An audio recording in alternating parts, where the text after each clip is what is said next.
Vancouver Aquarium opened its doors on June 15th, 1956.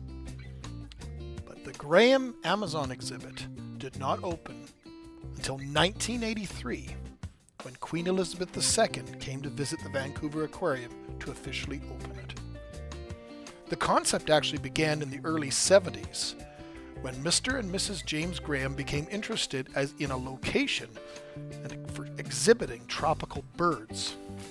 Thankfully, we've evolved far beyond that now to include much more important animals, such as fish and reptiles. Hell, even bugs are more rare than birds. Look at this incredible school of wild discus. Those are gorgeous discus. They might be called the king of aquariums, but I don't know. The arapaima is the largest freshwater fish in the world. And this arapaima tank at the Vancouver Aquarium is very impressive. It houses some large pacu, black pacu, also known as the tompaki, an important food fish in its region. These things were massive, but nowhere near the size of that gentle giant. They are probably all of 6 or 7 feet long, maybe even more. And they are truly impressive. This is a very large aquarium. It doesn't show it. It's really, the perception is off in showing this tank. But I've been behind the scenes with Lee, and I've seen it from above. It's nothing to see from above, just looks like a bunch of concrete. But it's a very, very impressive tank, and it's built like a swimming pool in a large oval-like shape. So the fish, similar to like sharks, can always be in constant motion. It's incredibly impressive. And I love how that sunlight actually gives that dappling look. Very much so, just like the Amazon. And it houses many different species of ray. Toro in the back. I believe that was a Bozeman up at the front there. And there's a semi-Procholotus, flagtail Kerasin. You'll often see them in the aquariums about a foot long or larger, rasping away at the algae on the sunken driftwood and rocks. They're primarily a herbivore. And there's another one. I believe there was 2 arapaima in this aquarium. And they are incredible. Large, bony fish.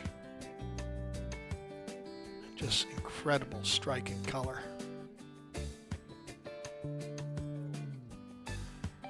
They also houses large catfish, like this big Niger catfish. This was all of 3 feet in size, and actually very, very good proportionately. You often see them in public aquariums where they're morbidly obese. All the fish here tended to be the way they need to be, healthy weight. There's a beautiful silver arowana above the arapaima. Its more diminutive cousin, even though arowanas still get to be, the silver arowana still gets to at least 3 feet in size. It's completely dwarfed by these monster fish. Beautiful school of Triportheus. It's a Kerasin, a tetra, but I bet you they are all probably 8 inches to 12 inches in size. They don't show it in here. Different species of silver dollars or matinus. And then you go past this exhibit and you start going into the main Amazon area. Lots of educational is a very focal point. And directly beside that, an incredible tank filled with incredibly healthy red belly piranha, Pygocentris naturi. Just incredible to see such a healthy school all together. Now the other tank just before you enter the rainforest is this large flooded forest tank filled with many different species of Kerasins, angelfish, there's some Procholotus in here, different types of suckermouth catfish and Coreodoris. But the real highlight for me is just off to the side here, just to the left here, you'll see in a moment, is a pair of Bergechina vittata on this lower substrate there, defending their spawning site. So 2 males are defending themselves, or maybe that's the female there. That might be the male fertilizing a spawn, and then the female will go and lay another stripe of eggs, and the male in turn. The cool thing about this species is they're laying on a piece of leaf litter. And this is a movable platform spawner. So once they've spawned in the flooded forest, the male will pick up this leaf and swim with their progeny eggs on this leaf to keep them nicely oxygenated until they develop. There's another one of those beautiful Procholotus, those beautiful flagtails. You see the front end of that? See the lips, how it's designed for rasping algae? Then we go into the true rainforest. Now the Amazon Gallery is home to a veritable rainforest, filled with unique flora and fauna, all from the Amazon. This lush tropical paradise. Granted, there's lots of birds, there's some birds up there, but all the plants and animals in here are all from the Amazon, and they call this place home. Here's a beautiful red-footed tortoise, an animal that inhabits the forest floor in the Amazon. There he is again. A little bit cumbersome as he moves his way through the forest floor.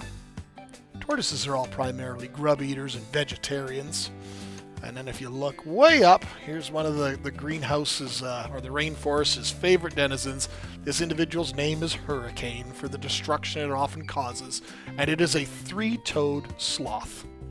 There it is, peak activity. Not known for doing much else. And then on the opposite side of that bridge is a water area that houses some stingrays, the Leopoldi stingrays, which is a live-bearing fish. And then beside it, a pool containing a mata turtle. Now the reflections make it very, very challenging, but there you can see there, right in the center of the screen, that's the shell. It's large. Its carapace was all of like 15, 16 inches in size.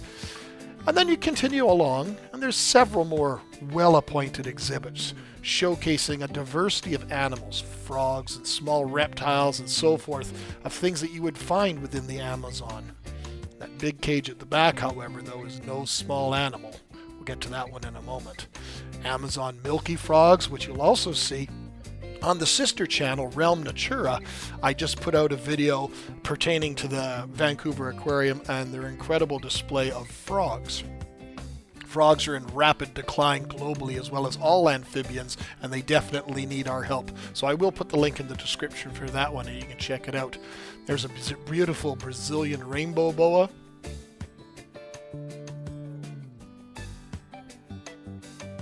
Another unique snake species with a long proboscis, or long attachment on the end of its nose. Very slender, sleek for sliding quickly through the trees. This is a unique little habitat, contains different types of birds and so forth, but it is also home to a troop of marmoset monkeys. A little bit shadowed, a little bit dark, hard to get some good video of them, but there's one of them there. I think there's another one leaped behind, and there's another one right there as well. Fascinating, fascinating creatures, and the exhibits are just incredible. It's very, very challenged to create these type of exhibits that are fully natural and make them easy to maintain. Easy to keep them clean, but they do it very well here at the Vancouver Aquarium. And this is that big one I was just telling you about in that other tank. This is the Anaconda's aquarium. The anaconda here is all of 15, 16 feet. It is a true monster. And then this tank here, getting right towards the end of the Amazon exhibit, is filled with large Brycon characins. These things are all probably 16, 17, 18 inches in size, and they swim around in the tank in front of these guys. Very, very common in the Amazon is the black caiman, relative of the alligator and the crocodile.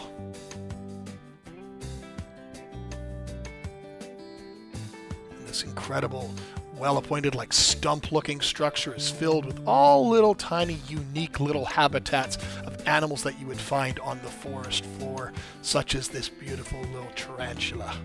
So, the Amazon exhibit here at the Vancouver Public Aquarium is truly incredible. I spent an entire day here, and I could easily do it again anytime. The highlight for me was spending time with these gentle giants. Absolutely incredible. So thank you for watching, my friends. Till next time, take care.